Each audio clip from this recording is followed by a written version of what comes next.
Setiap detik, setiap waktu, kau perhatikanku.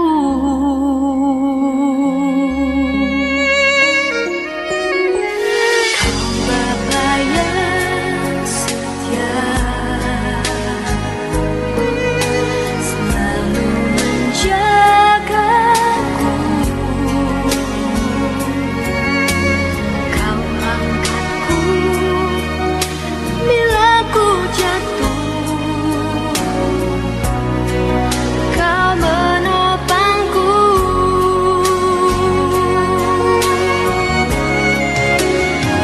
Berikan syukurku buat kebaikanmu. Ku berikan syukurku buat pertolonganmu. Sebab kau jadikanku berharga di matamu. Kau Bapa yang baik, ku mengasihimu. Shalom saudara-saudara yang terkasih dalam nama Tuhan Yesus Kristus. Sebelum kita mendengarkan firman Tuhan, mari kita bersama-sama berdoa. Mari kita berdoa. Terima kasih ya Tuhan buat anugerah-Mu bagi kami. Kami menyadari bahwa semua ini oleh karena Tuhan yang menyatakannya bagi kami. Semua ini oleh karena cinta kasih Tuhan yang begitu besar bagi kami. Maka ya Bapa, sepanjang hari ini biarlah kami dipenuhi dengan kuasa yang menuntun kami untuk menjalani kehidupan kami sebagaimana yang Tuhan kehendaki bagi kami. Terlebih-lebih lewat renungan yang akan kami dengarkan. Berbicaralah bagi setiap kami ya Bapa. Di dalam nama Tuhan kami Yesus Kristus, kami telah berdoa. Amin. Saudara yang terkasih dalam nama Tuhan Yesus Kristus, mari kita membuka Alkitab kita kali ini dari Wahyu pasal yang kelima ayat yang keempat. Wahyu pasal yang kelima ayat yang keempat, demikian firman Tuhan.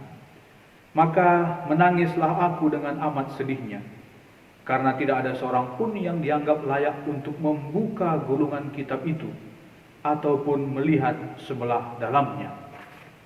Saudara yang terkasih dalam nama Tuhan Yesus Kristus, kitab Wahyu ini berisi tentang penglihatan Yohanes, di mana Tuhan singkapkan beri penglihatan bagi Yohanes dan dia nyatakan lewat kitab Wahyu ini.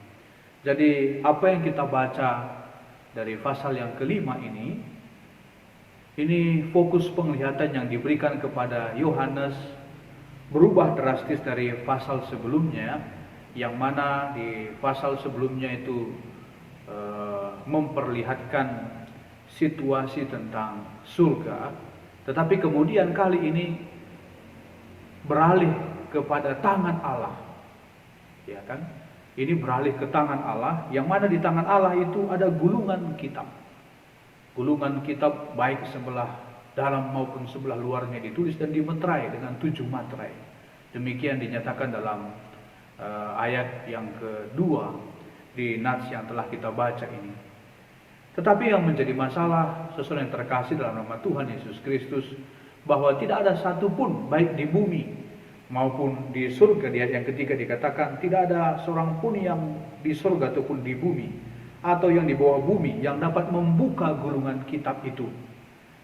Jadi pertama, kitab itu dipahami, ada banyak versi yang memahami tentang apa kira-kira makna daripada gulungan kitab itu.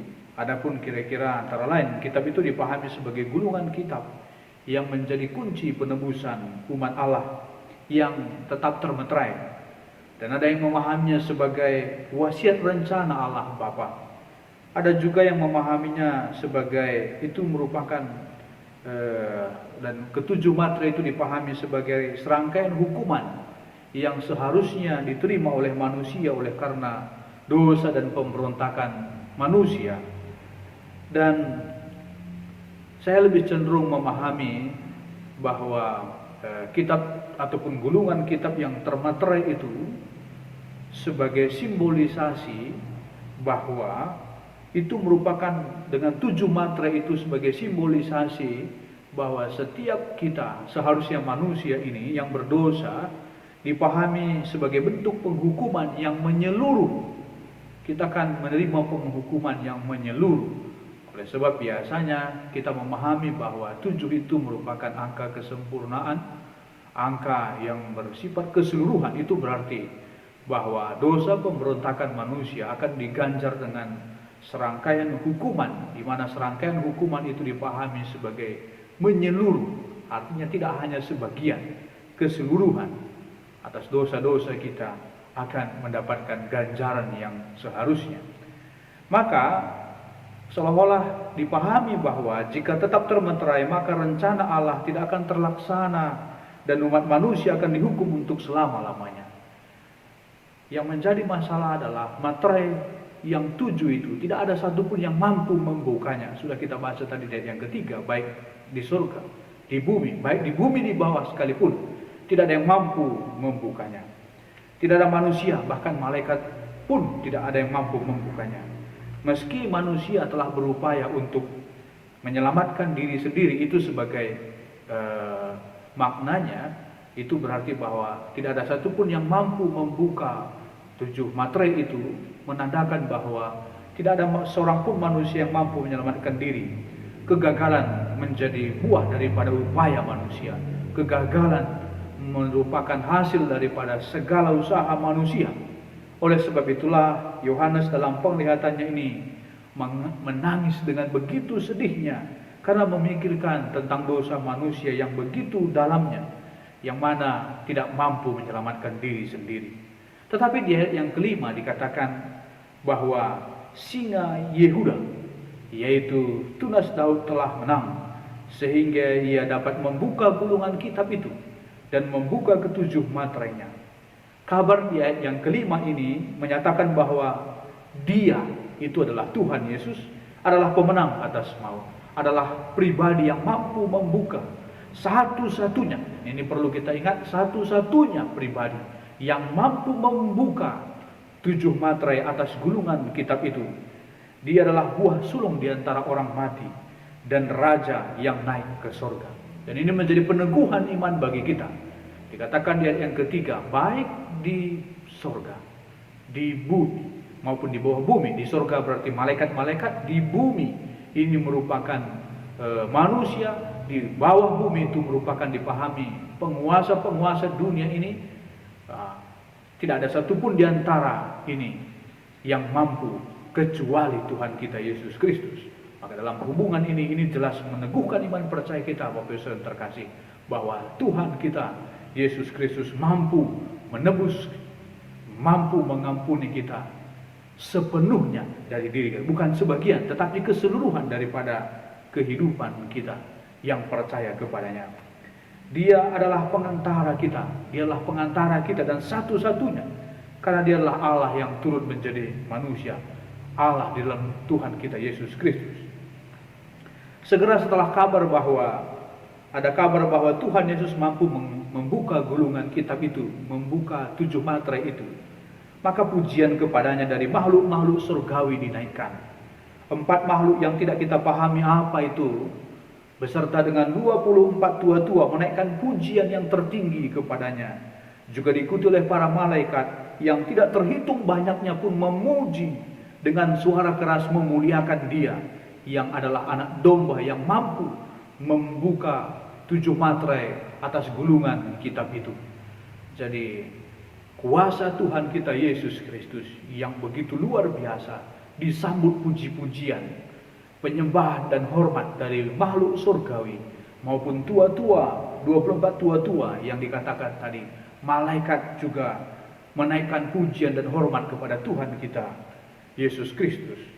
Jadi dengan demikian saudara yang terkasih dalam nama Tuhan Yesus Kristus, Tuhan telah membawa keselamatan ke dunia ini melalui Tuhan kita Yesus Kristus. Dan keselamatan yang datang melalui salib itu adalah keselamatan yang lengkap dan sempurna, utuh.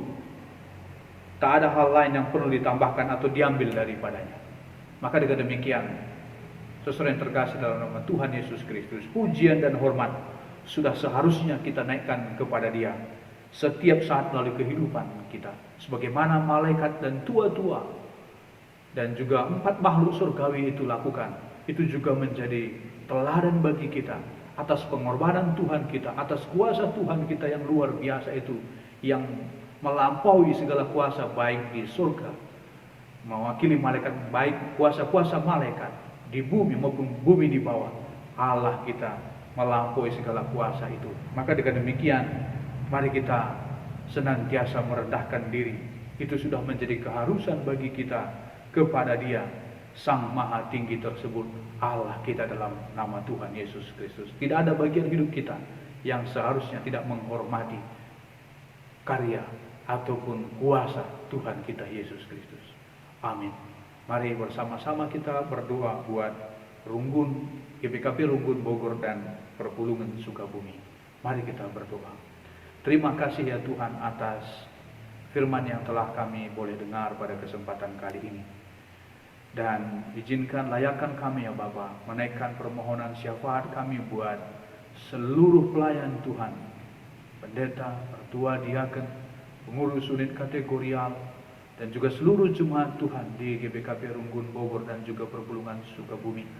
Tuhan berkati senantiasa, Tuhan beri damai sejahtera, Tuhan beri kiranya kesatuan hati untuk bersama-sama menunaikan tugas panggilan yang datangnya daripada Tuhan, mengabarkan berita sukacita ke tengah-tengah dunia ini. Biarlah gereja, keberadaan gereja Tuhan ini boleh berdampak bagi sekitarnya, sehingga nama Tuhan dipermuliakan lewat keberadaan gereja Tuhan ini. Adapun rencana program pelayanan yang telah dirancang sepanjang tahun ini, biarlah Tuhan berkati untuk boleh berjalan dengan baik senantiasa. Biarlah GBKP Runggun Bogor dan juga Perpulungan Sukabumi boleh menjadi berkat di tengah-tengah keberadaannya, dan juga boleh menjadi berkat bagi banyak orang. Ini doa dan permohonan kami Bapa. Kami serahkan hidup kami sepanjang hari ini. Biarlah apapun yang kami lakukan, pikirkan dan juga ucapkan, semuanya senantiasa seturut dengan kehendak-Mu Allah kami yang Maha Tinggi. Kami menyerahkan doa kami ini dalam satu nama Tuhan kami Yesus Kristus yang telah mengajar kita berdoa. Mari bersama-sama kita berdoa. Bapa kami yang di surga, dikuduskanlah nama-Mu. Datanglah kerajaan-Mu. Jadilah kehendak-Mu di bumi seperti di surga. Berikanlah kami pada hari ini makanan kami yang secukupnya, dan ampunilah kami akan kesalahan kami, seperti kami juga mengampuni orang bersalah kepada kami. Dan janganlah bawa kami dalam pencobaan, tetapi lepaskanlah kami daripada yang jahat. Karena Engkau yang punya kerajaan dan kuasa dan kemuliaan sampai selama-lamanya. Amin.